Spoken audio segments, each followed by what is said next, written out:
पाओ वस्तु अमोलक दी मेरे सतगुरु कृपा करी अपनायो। ऐसा वस्तु मुझे गुरुदेव ने दिया है, मैं अपनाया है।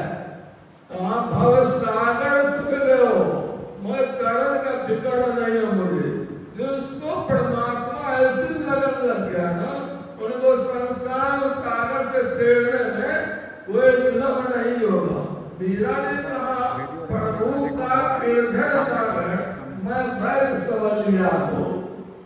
ऐसा मेरा विश्वास है कि मैंने परमात्मा से लगन लगी है, संसार से तरह फिक्र नहीं होती। मनुष्य तो अनेक कोई शरीर से नहीं हो पाएगा। मनुष्य है तो सक्षम शरीर है, ईश्वर का भजन कर रहे हैं। जब ईश्वर का भजन नहीं करेंगे तो जीव का परम कल्याण नहीं होगा।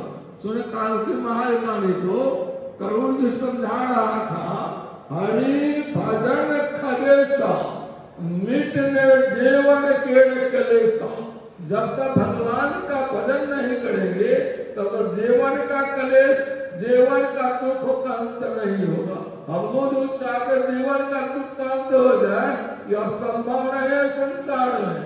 संसार थोड़ा ऊपर उठिए, अभी सुने तो लो, नो द्वार अति मलिन हो कामा, त्याग चढ़ो न सब द्वार असुख पाओ रे भाई। नो द्वार में रहने पर अति मलिन होता है, वह नरक का द्वार कहा गया है। और 10वां द्वार पहुंच जाए वह परमात्मा का द्वार है। 10वां द्वार होके कैसे जाएंगे हम लोग? उसके साधना करना पड़ेगा, और साधना करके 9 द्वार से छूटना होगा।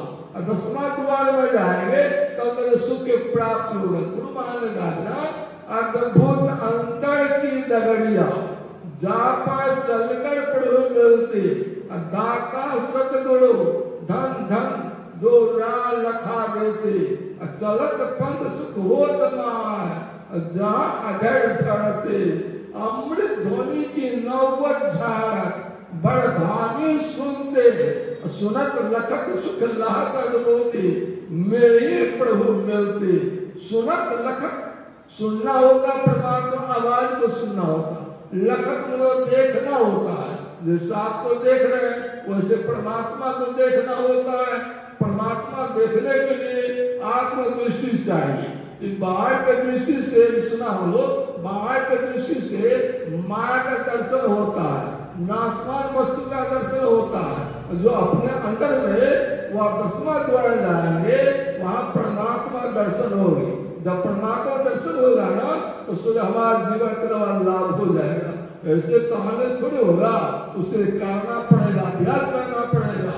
अगर 9 द्वार से छूट जाएंगे ना, 10वां द्वार जाएंगे तो परमात्मा दर्शन हो जाएगी, अनुभव ज्ञान हो जाएगा।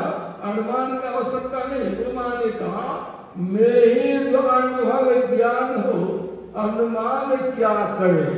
केवल अनुभव ज्ञान से नहीं, अनुमान से नहीं, अनुभव ज्ञान हो जाए, परमात्मा ज्ञान हो जाए तो परमात्मा कैसे होगा उसके लिए जानना पड़ेगा, सूक्ष्म शरीर में जाना होगा। वहां कभी सुना हम लोग जागरण सपन सुसुप्ति तुरीय अवस्था, 3 अवस्था को तजना होगा।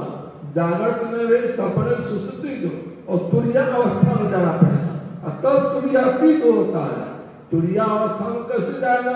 इधर छोड़ के तो तुरीय अवस्था में जाएंगे। वहां जाने पर हम लोग शांति मिलता है। वहां शरीर ख्याल नहीं रहे, न स्वप्न दशा में रहेंगे, न किसी दशा में रहेंगे, ऊपर उठ जाएंगे। ऊपर उठने के लिए ध्यान अभ्यास की आवश्यकता है, उसके ध्यान करना पड़ेगा। करते करते लेंगे उस परमात्मा साक्षात्कार कर लेंगे। और सारे को सूर्य गुरुमान ने कहा मैं ही हो सकोगे, जाओगे वही पार। पार गमन नहीं, सार भक्ति है लोहिए में धार। अगर पार गमन होना चाहता है ना, मैं ही बनना पड़ेगा। जैसे घड़ी, हाथ का घड़ी का होता पूजा पतला, मैं ही होता, मैं ही अंतर पकड़ते हैं। दीवार का घड़ी के अंदर होता मोटा, तो मोटा के अंदर पकड़ते हैं उनको। उसी तरह परमात्मा मैं ही है। अब मैं ही बन जाएंगे ना, तब परमात्मा पकड़ लेंगे। गुणवान में ही बन गए ना, तो इससे सुई है धागा में गिरोह है, उस पर नहीं जा सकता, उसे मेरी हो सकोगे, जाओगे वही पार। पार गमन ही सार भक्ति है, लोहिए में धार। पार होना चाहते सार भक्ति है, परमात्मा की भक्ति है। असार भक्ति करने से संसार भ्रमत रहो, संसार भ्रमना पड़ेगा, आवागमन में चढ़ाना पड़ेगा। आवागमन समान कोई दुख नहीं संसार में, जन्म लेना मरना या तो सब दुख है। इस आवागमन से छूटना चाहते हैं, ईश्वर परमात्मा भजन करना पड़ेगा। बिना भजन से कल्याण नहीं होगा। इसके बाद सब काम यहाँ सत्संग होता ही रहता है, इसमें ज्ञान की चर्चा होता है, जिस ज्ञान से जीवन का कल्याण होगा। सुने समझे और जो होगा। प्रेम से बोलिए श्री सद्गुरु